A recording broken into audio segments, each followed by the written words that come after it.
আসসালামু আলাইকুম প্রিয় দর্শক। বিবাহ করিতে কত টাকা খরচ হয়, কি কি কাগজপাতি লাগে এবং কত টাকা দিনমোহর নির্ধারণ করলে ভালো হবে সে বিষয়টা নিয়ে কথা বলবো। আমি অ্যাডভোকেট হাতিয়ার সিকদার, ঢাকা জজ কোর্টে নিয়মিত আমি প্র্যাকটিস করি।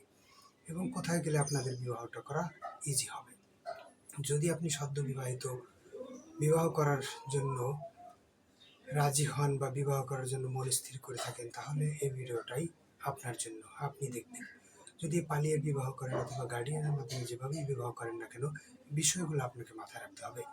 বিবাহ করতে গেলে ১ নম্বরে নেবেন এনআইডি কার্ড, মেয়ের এবং ছেলের। যদি এনআইডি কার্ড না থাকে তাহলে জন্ম নিবন্ধন, ২ কপি ছবি, এছাড়া ২ জন সাক্ষী। এই কাগজপাতি নিয়ে আপনি যেতে পারেন কাজী অফিসে অথবা যেতে পারেন কোর্টের মাধ্যমে, কোনো অ্যাডভোকেটের মাধ্যমে বিবাহটা সম্পন্ন করার জন্য। যদি এগুলো নিয়ে আপনি অ্যাডভোকেটের কাছে যান, অ্যাডভোকেটের কাছে গেলে আপনি যে সুবিধাটা পাবেন সেটা হলো আপনাকে এক্সট্রা স্ট্যাম্প দেওয়া হবে এফিডেভিট হলফনামা সহকারে। এতে আপনি মেয়ের যদি কোনো মামলা করে, মামলা থেকেও আপনি রেহাই পেতে পারেন বা মামলা থেকে আপনি একটা ভালো রেজাল্ট পেতে পারেন, যাতে আপনার পক্ষে না যায়। যদি বয়স কম হয় তাহলে রেজিস্ট্রি হবে না, কাবিননামাও পাবেন না। রেজিস্ট্রি কাবিননামা দুটোই পাবেন বয়স হওয়ার পরে।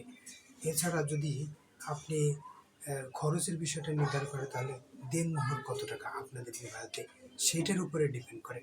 দেনমোহর যদি বেশি হয় তাহলে খরচ বেশি, দেনমোহর যদি কম হয় তাহলে আপনি খরচটাও কম হতে পারে। আর দেনমোহর যদি দেখা যায় আপনারা ডিসাইড করে আসতে পারেন তাহলে ভালো।